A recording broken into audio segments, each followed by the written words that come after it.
Riwruoge mag oganda okwedo mokalo okang ma piny owacho kawo mar kumo chiemo mawuok e pinje maoko momedie nyinyo kata GMO. Riwruoge go dwaro ni chikno chungi mondo kapok lalruok odhi nyime. Judith Omondi ni kod ler mathoth. Manandalo machuok bang' tend piny Kenya wito oko chik mane kumo chiemo momedie nyinyo kata GMO donjo e pacho kae, riwruoge mag oganda koro wuok mar kwedo okang makamano. Gikoni pach jopiny e okang mora amora e wach mamulo ngimagi ber ka orangi.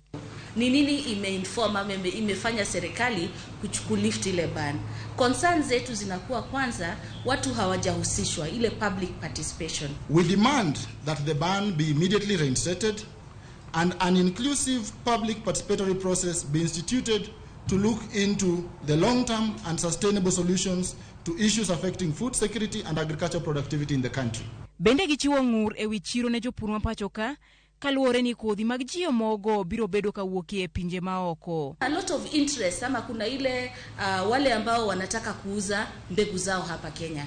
Nani ana own ile seed?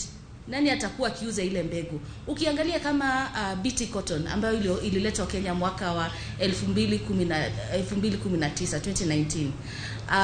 BT cotton imeletwa na mbegu kule inanunuliwa ni kutoka kampuni hizi kubwa kubwa. Kwa hivyo hizi kampuni ziko na interest kuja kwenye soko la Kenya kuuza, na yule ambaye anakuuzia mbegu atakuzia pia chakula na atakontrol kila kitu katika nchi yetu. Kwa hivyo tunasema hatutaki kesi ambayo tutakuwa na corporate capture. Gikoni piny owacho bende ne ok oketo okenge makare mar rito japur ma ok ti kod kodhi mag GMO.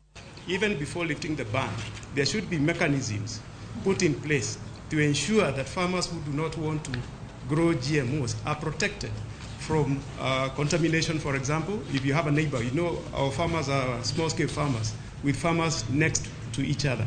How do you protect my neighbor if I have adopted growing GMO so that my crop will not contaminate his or her crop?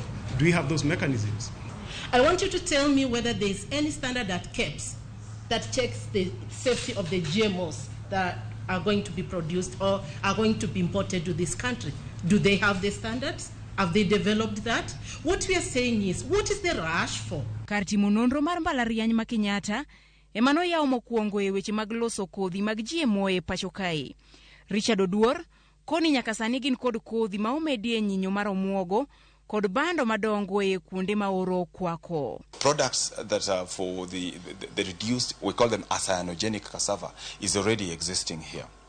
Another one that is existing here is maize that is tolerant to drought. Kaluwore kod lipot mar jolony weche pur, GMO osetimnegi nonro makende kendo sepuodhgi ni ok gikel midhiero kata tuo moro amora e ngima dhano.